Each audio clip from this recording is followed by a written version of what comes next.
طبعا من أغرب التقلبات بيننا مثلا وبين إخواننا المصريين، يعني أنتم عارفين إنه الجيم عندنا هو جيم، جاء جه، جاء جاء، معروف هذا في مصر. والقاف ألف، قلب ألب، معروف هذا. الآن التقلب بين اللهجة السودانية واللهجة المصرية في هذا الأمر.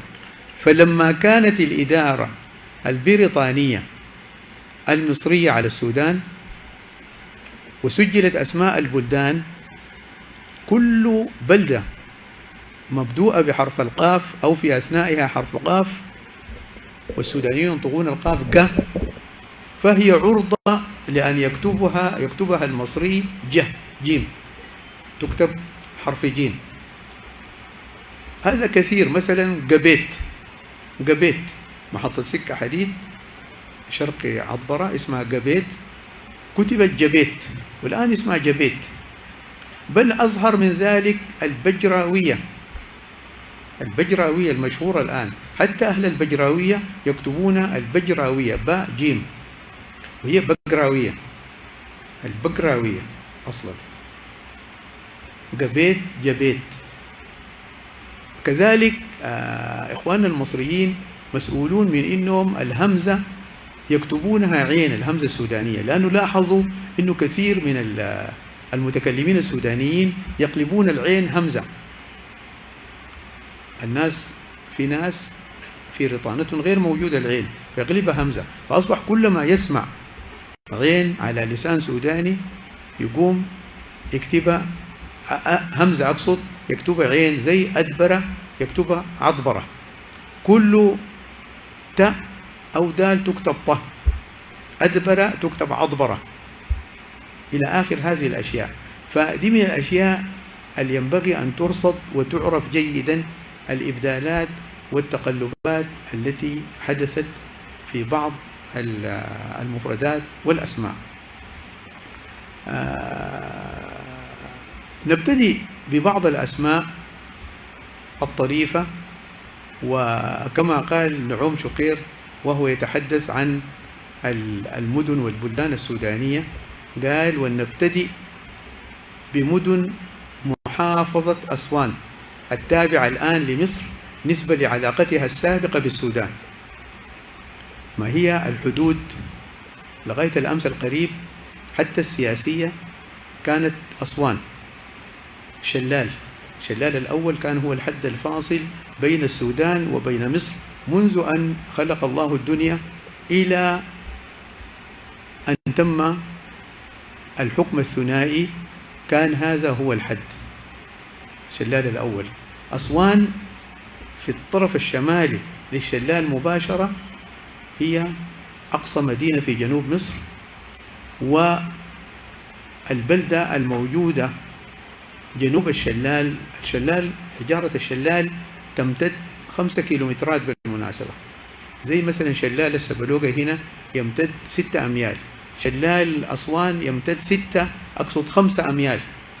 فالطرف الشمالي للشلال أسوان، الطرف الجنوبي للشلال سنأتي إليه لأنه داخل في التفسير، لكن لنبدأ بالطرف الشمالي المتاخم للسودان، لأن أسوان شديدة الارتباط بما يقابلها من الساحل الشرقي للبحر الأحمر. والذين يعرفون الحدود المصرية حتى لبيب يونان العائش الآن، وهو في كتاب طابة، مسألة طابة، عنده كتاب اسمه مسألة طابة.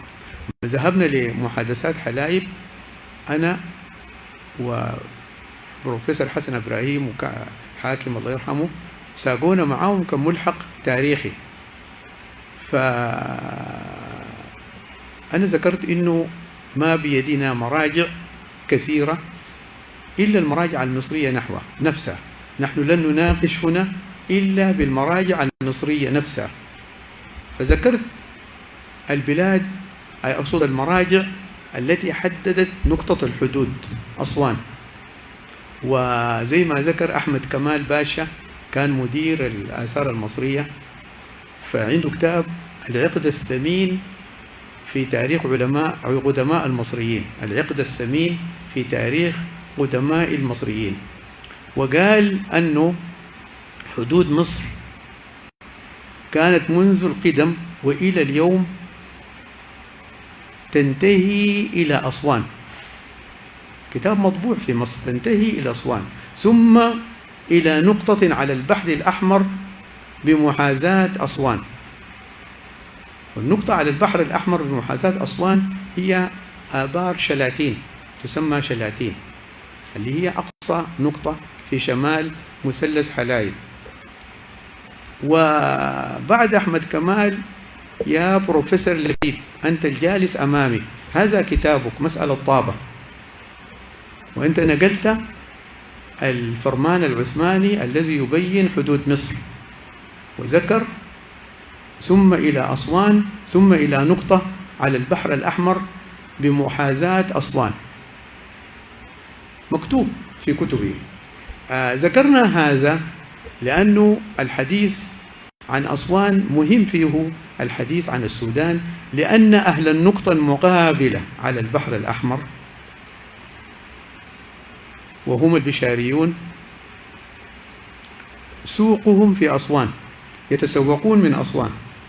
صحيح أسوان سياسيا مع مصر كانت، لكن السوق في أسوان، والسوق تجمع اللغات، لذلك قد تجد لغات. الأمر الآخر البلاد الواقعة جنوب الشلال وهي بلاد نوبية،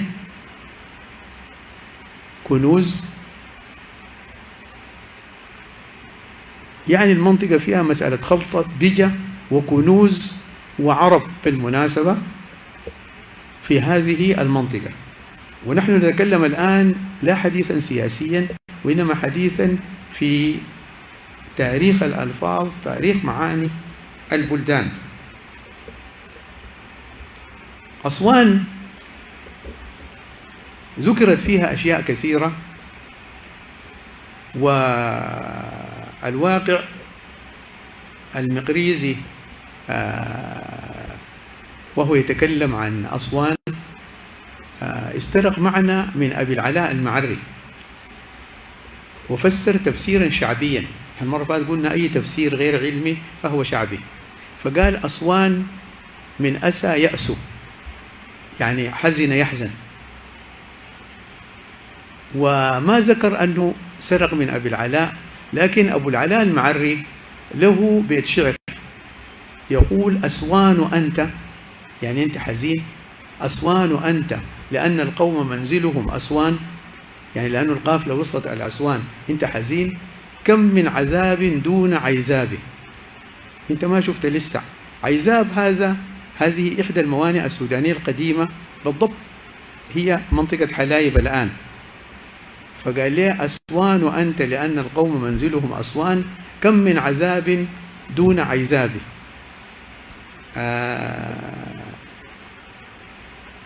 الواقع أنه كما لاحظ كثير من الرحالة، وإنه نقطة الحدود كما ذكرت هي أسوان.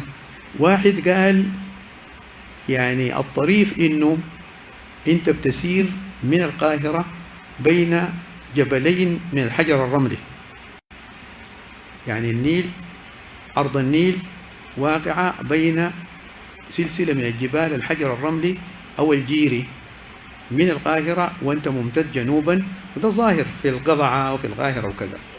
بمجرد أن تصل أسوان كل شيء قال يتحول إلى السواد، سحنة الناس سوداء، الحجارة جرانيت أسود، حجارة ذات حول النيل فجأة تصير صخور سوداء لأنه شلال، صخور الشلال. فهي يعني قال مسألة السودان يبدو أنه ليس اسما سياسيا فقط، لكن اسم طبيعي وجغرافي وبيئي وحاجات كثيرة جدا. كل شيء قال تحول إلى السواد، حتى اختيار الناس في الملابس السواد، إلى آخر هذه الأشياء. فأسوان أحسن شيء في تفسيرها بعد بحث طويل وهي رجوع إلى الصوان اللي هو هذا الحجر الجرانيت. حجر الصوان.